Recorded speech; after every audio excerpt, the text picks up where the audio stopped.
अनि के छ त हाल खबर? आज पनि हामी कुरा गर्न जाँदैछौँ टिकटकको केही चुतिया र केही छाडा केटीहरूको बारेमा। सो भिडियोलाई अन्तिमसम्म हेर्न नभुल्नु होला। अब बकवास धेरै नगरिकन सिधै भिडियोलाई सुरु गर्दियौँ।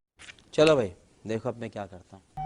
मैले केटासँग बिहे गरेकी केटीसँग भनेर मलाई त्यस्तो शंका लाग्छ के। अभी बद्दत है भाइ, अभी बद्दत है। मुनितिर छामेर हेर न, थाहा भइहाल्छ नि केटा रहेछ कि केटी भनेर। अब झुन्डेको रहेछ भने केटा, खाल्टो परेको छ भने केटी, यति पनि सिकाइराख्नु पर्छ।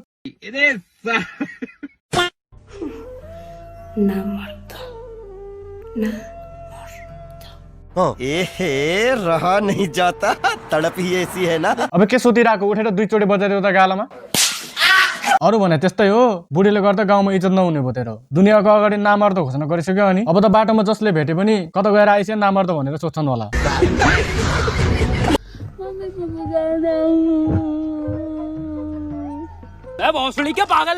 छोरा छोरीले बुबु खुवाउने उमेरमा आफै मम्मी बुबु भनिरहेछ। ए आन्टी, कानको जाली फुट्ने गरिदेऊ न। खासमा तिमीले सानो हुँदा नपिटेर हो कि मातेको, त्यही भएर अबदेखि सबैले यस्तो छोराछोरी जन्माउनुबाट बचौँ।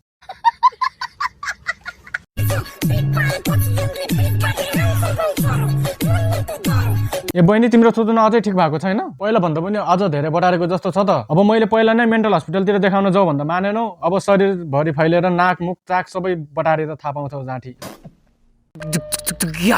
बुढी आमारिया पाहान्दै नेपाल भरि हल्ल्यो, देश डुलो उडाउन आइसक्यो। ओ भाई ये क्या है? अब यो कालो बादल मात्र बौलाको भनेको त पुरै गाउँ नै पागलहरूले भरेको छ कि के हो बे? अनि त्यो हजुरआमाहरूलाई चाहिँ एकछिन टिकटक बनाम, भरे म एक गिलास रक्सी दिन्छु भनेर फकाएको हो कि के हो बे? अनि गाइज, मलाई एउटा कुरा भन्नु त, तिमीहरू राति कुनै जङ्गलको बाटो हिँड्दा जङ्गलको बिचमा यसरी तीनजना बुढी मान्छे यसरी उफ्रेको देख्यो भने तिमीहरूको रियाक्सन कस्तो हुन्छ? तल कमेन्ट गर त। कसलाई के चाहिएको छ मसँग त्यस्तो केरै छ। सायद म दामी छु, मेरो हेटर्सहरू धेरै छ, मेरो पारा बेग्लै छ। कस्तो छ देख्दै छस्, हेर्दै बस, जति उफ्रे पनि मलाई भेट्दैनस्। भिटेन फ्रम रत्नपार। के भयो भाइ, किन सुत्नु बङ्गाको यसरी? यदि भिटेनले तँलाई भेट्यो भने त्यो जबरजस्ती बङ्गाको सुत्नु साँच्चै नै बाङ्गिने गरेर हान्दा थाहा पाउँछस्। तू मुझे गलत मत बोल।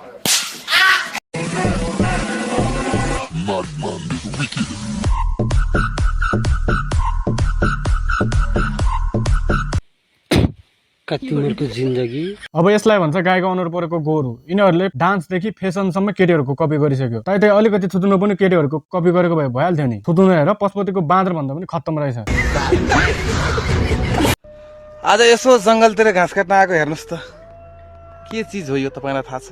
लेकिन एक सेकेन्ड, त्यो त के चिज हो थाहा भएन। मुनतिर हेर त, ठोसा चाहिँ भित्र छिर्न लागिसक्यो। कमसेकम बस्नुभन्दा अगाडि दायाँ बायाँ हेरेर त बस। त्यो ठोसा भित्र छिर्यो भने त निस्किँदैन त, अपरेसन गरेर निकाल्नु पर्छ। दाइ, जिन्दगीमा धेरै पीडा छ, के गर्ने हो? तिमीलाई धेरै पीडा रहेछ, दिनदिनै यति धेरै भात खानु पर्ने रहेछ। अनि तिमीलाई जति पीडा कसैलाई छैन। तिम्रो आधी जिन्दगी त भात खाएर सकिने रहेछ, अनि पीडा हुँदैन त?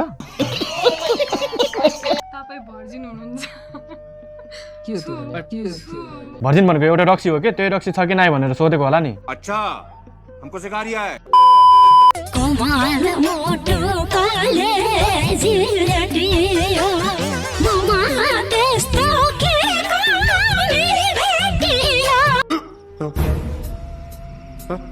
राम्रो के हो यस्तो? एकचोटि पछाडिको बहिनीको एक्टिङ त हेर। तिम्रो यो एक्टिङ देखेर अनमोल केसी कोमामा छ रे। मैले भन्दा राम्रो एक्टिङ गर्दै रहेछ भनेर। अनि यस्तो खतरा एक्टिङ गर्ने रहेछौ। सिआइडीमा लासको लागि कुरा गर्दिम।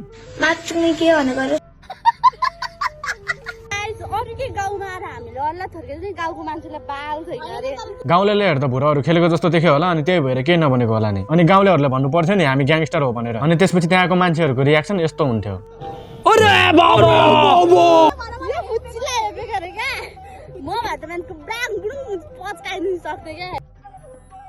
बहन तेलंड ओता तुम्हें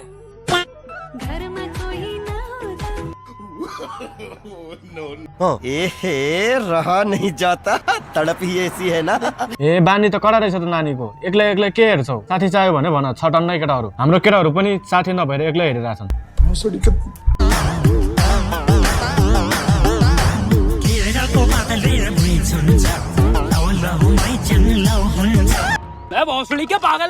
ए मुजी के गरेको यस्तो? एक काम गर, एउटा त्यो ठुलो आँपको रुख पनि टाउकोमा राख। यस्तो बकचौदी गरेर बाँच्नु भन्दा मर्यो भने कमसेकम त्यो आँपको रुखलाई मल त हुन्छ। यहाँ सुन भाइ, जति पनि दाइहरूको नाम लिएर फोर्समा पुरा धाक दिन्छ नि, त्यो धाक दिनेवालामा परिन। झगडा गर्न छोडेको बिर्सेको छैन पहिलाको जस्तो फर्ममा आए पनि याद राख के हुन्छ भनेर विचार गर कुन फार्म कुखुरा फार्म कि सुँगुर फार्म अब पहिला चाहिँ के कुखुरा फार्मबाट कुखुरा चोर्थ्यौ कि के हो बे चट भयो केटा हो भयो आजको लागि यति नै र भिडियोलाई यहाँसम्म हेर्दै हुनुहुन्छ भने भिडियोलाई एक लाइक र च्यानलमा नयाँ हुनुहुन्छ भने एक सब्स्क्राइब गरिदिनु होला म छिट्टै नयाँ भिडियो साथमा आउनेछु अहिलेको लागि म पनि गएको पिस